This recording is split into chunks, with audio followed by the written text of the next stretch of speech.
Pushpa 2 cinema release సందర్భంగా థియేటర్ల వద్ద అభిమానుల హంగామాకు అడ్డు అదుపు లేకుండా పోయింది.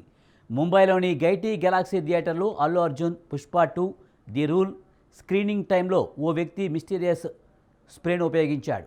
దీంతో షో తాత్కాలికంగా ఆగిపోయింది. ఘటనపై పోలీసులకు ఫిర్యాదు చేయడంతో విచారణ చేపట్టారు. విరామం తర్వాత 15-20 నిమిషాల పాటు స్క్రీనింగ్ను ఆపేశారు. పరిస్థితి సాధారణ స్థితికి చేరుకున్న తర్వాత స్క్రీనింగ్ తిరిగి ప్రారంభమైంది. థియేటర్లో ఏ స్ప్రే ఉపయోగించారనే దానిపై పోలీసు అధికారులు తెలుసుకోవడానికి ప్రయత్నిస్తున్నారు. బయట బహిరంగ ప్రదేశంలో వాడవలసిన స్ప్రేని థియేటర్లో వాడినట్లు అనుమానిస్తున్నారు. అయితే ఆ వ్యక్తి ఎవరు, ఎందుకు స్ప్రే చేశాడనే విషయాలపై పోలీసులు ఆరా తీస్తున్నారు.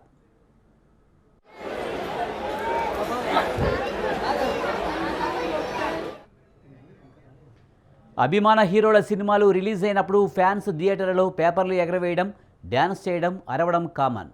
కానీ ఇవి ఆడియన్స్ను ఇబ్బంది పెట్టనంత వరకు ఓకే, హద్దు దాటితేనే ప్రమాదం. ఇక మరోవైపు హైదరాబాద్లోని సంధ్యా థియేటర్ దగ్గర జరిగిన తొక్కిసలాటలో తల్లి కొడుకు ప్రాణాలు కోల్పోయిన ఘటన సంచలనంగా మారింది. దేశవ్యాప్తంగా కూడా ఇలాంటి ఘటనలు అనేకం నమోదయ్యాయి.